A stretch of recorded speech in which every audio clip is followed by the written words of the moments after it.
Channel देख रहे हो टैलेंटेड अक्षिता। पहले वाली वीडियो में हमने पाचन तंत्र के बारे में पढ़ा था। मनुष्य में पाचन कैसे होता है उसके कुछ भाग पढ़े थे, मुख्य मुखविका के बारे में। अब हम पढ़ेंगे आगे ग्रसने, ग्रसिका और आमाशय के बारे में। तो चलिए चलिए देखिए, अब हम पढ़ेंगे मनुष्य में पोषण का। पहले हमने पढ़ा था कि मुख के अंदर जाती है तो जीवा है, जीवा के बाद मुख गुहा में ऊपर तालू है, नीचे ऊपर और नीचे दो कठोर तालू रहते हैं। और उसके बाद हमने पढ़ा था ये मुख गुहा के बारे में पूरा पढ़ा था। और अपने मुंह में लार आती है, उससे एंजाइम क्या करते हैं, लार के जो एंजाइम होते हैं वो पाचन करते हैं और जो भी ग्लूकोज है, सुक्रोज है या बहुत सारी चीज़ें जो उनको लगती है वो वहाँ से निकाल लेते हैं लार के माध्यम से। अब हम इसका दूसरा भाग पढ़ेंगे ग्रसनी, जो यहाँ पर होती है। इसको फेरिनेक्स बोलते हैं इंग्लिश में। मुख गुहा जीवा व तालू के पिछले भाग में एक छोटी सी कुप्पी नुमा ग्रसनी से जुड़ी रहती है। कुप्पी की तरह ग्रसनी रहती है, उससे जुड़ी होती है। अब जोर से आ करोगे तो दूसरी जीवा आपको एक लटकती हुई दिखेगी, वो होती है। यदि भोजन का अवशोषण आहार नाल द्वारा करना है तो इसे छोटे छोटे कणों में खंडित करना होगा, क्योंकि बड़ा भोजन ग्रास नली से अंदर नहीं जा सकता। तो उसके क्या करेंगे, ग्रसिका में क्या होगा, उसका पाचन होगा। यह काम जैव उत्प्रेरक द्वारा किया जाता है, जिसे एंजाइम कहा जाता है। एंजाइम होते हैं वो क्या करते हैं, ग्रसनी के अंदर क्या होता है, जितना भी पाचन है वो करते हैं। ग्रसनी में पाचन के बाद भोजन ग्रास नली द्वारा आमाशय तक पहुंचता है। ग्रसनी से ग्रसिका या ग्रसनी को ग्रसिका भी बोलते हैं। तो इससे भोजन जाता है। यहाँ पर जो कुप्पी नुमा संरचना होती है, कुप्पी की तरह होती है। कुप्पी में पाचन जो ये जीवा और तालू के पीछे कुप्पी की तरह होती है। कुप्पी आप लोगों ने देखी होगी ना, केरोसिन वगैरह डालते हैं एक कैन से दूसरे कैन में सामान डालने के लिए, उस कुप्पी के टाइप की होती है। तो उसके अंदर भोजन जाने के लिए क्या होता है, छोटे छोटे टुकड़ों में डिवाइड होता है। तो ग्रसनी के अंदर जो एंजाइम पाए जाते हैं वो क्या करते हैं, भोजन को छोटे छोटे टुकड़ों में डिवाइड करते जाते हैं, विभाजित करते जाते हैं, ताकि भोजन आसानी से पाचित हो सके। जब हम खाते हैं, उसको चबाते हैं तो भोजन छोटे छोटे टुकड़ों में बढ़ता है और उसके बाद वापस जब ग्रसनी में जाता है तो वो और छोटे टुकड़ों में डिवाइड हो जाता है। तो ग्रसनी में इतना ही पाचन होता है, ग्रसनी में ज़्यादा पाचन नहीं होता है। तो आप इसे लिख लीजिए या इसका स्क्रीनशॉट ले लीजिए। अब देखिए, अब हम पढ़ेंगे इसके तीसरा भाग, ग्रास नली या इसोफेगस। ठीक है, इसे इंग्लिश में इसोफेगस बोलते हैं और साइलेंट होता है। अब जब भोजन मुख से ग्रसनी में जाता है, वहाँ छोटे छोटे टुकड़ों में बंटने के बाद ग्रास नली में, ये पूरी ग्रास नली होती है जिसे भोजन नली भी कहते हैं। और इसमें गति होती है, यहाँ से यहाँ तक पूरी जो पूरे भोजन नली में चलती है उससे बोला जाता है क्रमाकुंचन गति। और इसी गति के माध्यम से भोजन आगे जाता है। तो चलिए अपन पढ़ते हैं इसमें आगे क्या होता है। यह एक सक्रिय पेशीय नली होती है जो करीब 25 सेंटीमीटर होती है। ये इतनी पूरी नली 25 सेंटीमीटर की होती है। जब भोजन ग्रास नली में प्रवेश करता है तो श्वास नली के शीर्ष पर उत्तकों का एक पल्ला होता है, जिसे घाटी ढक्कन या एपिग्लोटिस कहते हैं। जब हम भोजन करते हैं तो हमें श्वास नली के ऊपर जो एक घाटी ढक्कन होता है ये बंद हो जाता है, ताकि कोई भी भोजन का कण हमारे श्वास नली के अंदर नहीं जाए। अगर भोजन का कण कभी कभी श्वास नली के अंदर चला जाता है तो हमें छींक आती है या फिर इचकी आती है। इसी कारण से हमें छींक या इचकी भी आती है, क्योंकि कोई भोजन का कण हमारे श्वास नली में चला जाता है। छींक आती है तो छींक के माध्यम से वो बाहर निकल जाता है, और अगर इचकी आती है तो हम पानी पीते हैं तो वो हट जाता है। तो ये पल्ले की मदद से क्या होता है, वो इचकी होती है और छींक आती है। वो कहते हैं ना पुराने लोग की कोई याद कर रहा है, ये सब अलग बात होती है।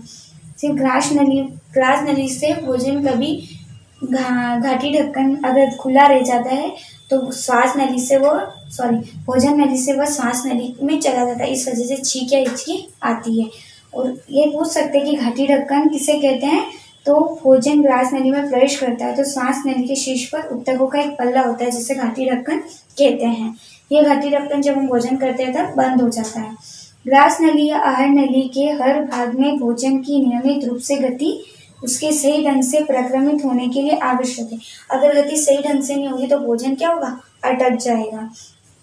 यह क्रमाकुंचन गति पूरी भोजन नली में होती है। ये गति क्रमाकुंचन कहलाती है, पूरी भोजन नली में होती है। इसी गति के माध्यम से क्या होता है, भोजन आगे बढ़ता है।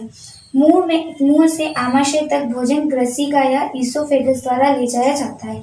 ये मुख से लेके यहाँ आमाशय तक भोजन किससे द्वारा लिया जाता है, ग्रास नली के द्वारा भोजन ले जाया जाता है। ग्रास नली पाचन के लिए नहीं होती है, भोजन को आगे आमाशय तक पहुंचाने के लिए होती है। इसमें एक मेन चीज़ है कि घाटी ढक्कन क्या होता है, तो जब हम भोजन करते हैं तो श्वास नली के और ढक्कन है, श्वास नली के ऊपर एक ढक्कन लग जाता है, एक पल्ला लग जाता है, जिस वजह से क्या होता है, भोजन श्वास नली में नहीं जाता है। तो आप इसे लिख लीजिए, इसका स्क्रीनशॉट ले लीजिए। अब देखिए इसका चौथा भाग आमाशय। आमाशय जिसको इंग्लिश में स्टोमक बोलते हैं, और आमाशय के अंदर और पाचन होता है। यहाँ पर आकर आमाशय का और यहाँ पर आकर भोजन का अच्छा पाचन होता है। सबसे पहले आमाशय के बारे में जान लेते हैं। यह एक छोटी पेशीय जे आकार की संरचना होती है। देखिए ये उस तरीके से घूमी भी रहती है, इसलिए बोला जाता है, फिर इसे इस तरह से घुमावा देता है तो इसे सी आकार भी बोला जाता है। आमाशय के 3 भाग होते हैं। 3 भाग होते हैं, पहला, दूसरा और तीसरा। पहला भाग होता है कार्डियक या जठरागम भाग। जो ये वाला भाग होता है ना, ये वाला भाग, इसे बोला जाता है कार्डियक या जठरागम भाग। ये भाग होता है जहाँ से भोजन आमाशय के अंदर प्रवेश करता है, जिसे बोला जाता है कार्डियक या जठरागम भाग। दूसरा भाग है फंडिस भाग। ये बीच वाला भाग जो होता है ना, इसे कहा जाता है फंडिस भाग। यहाँ के बीच वाला भाग, इसके अंदर पाचन होता है।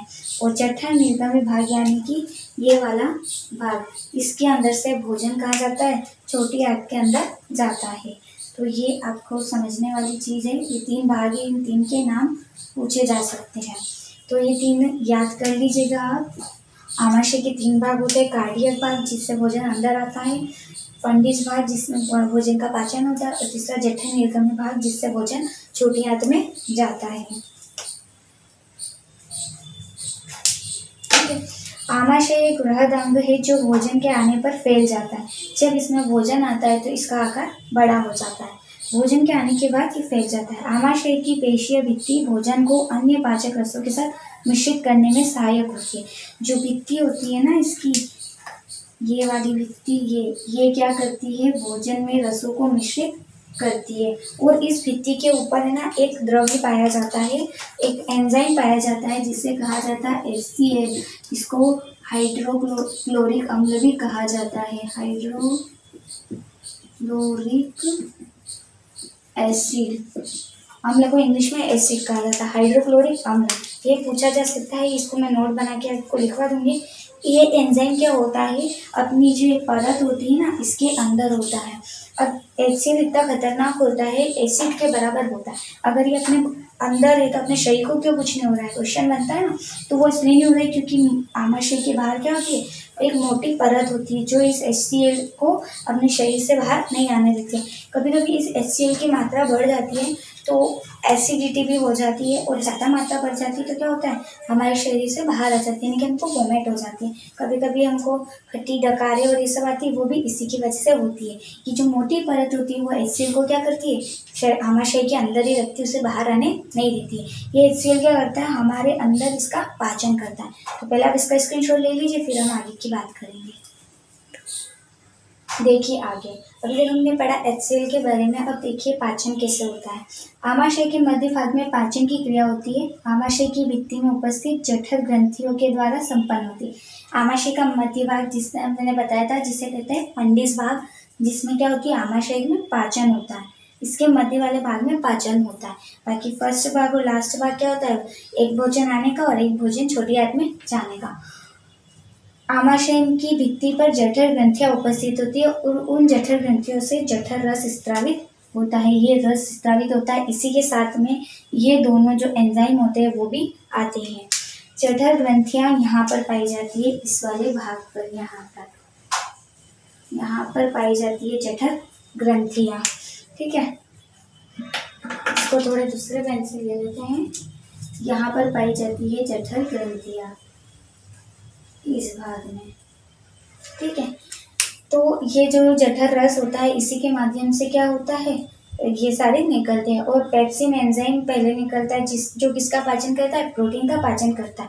और हाइड्रोक्लोरिक अम्ल अम्लीय माध्यम तैयार करता है, जो कि पेप्सिन की क्रिया में सहायक होता है।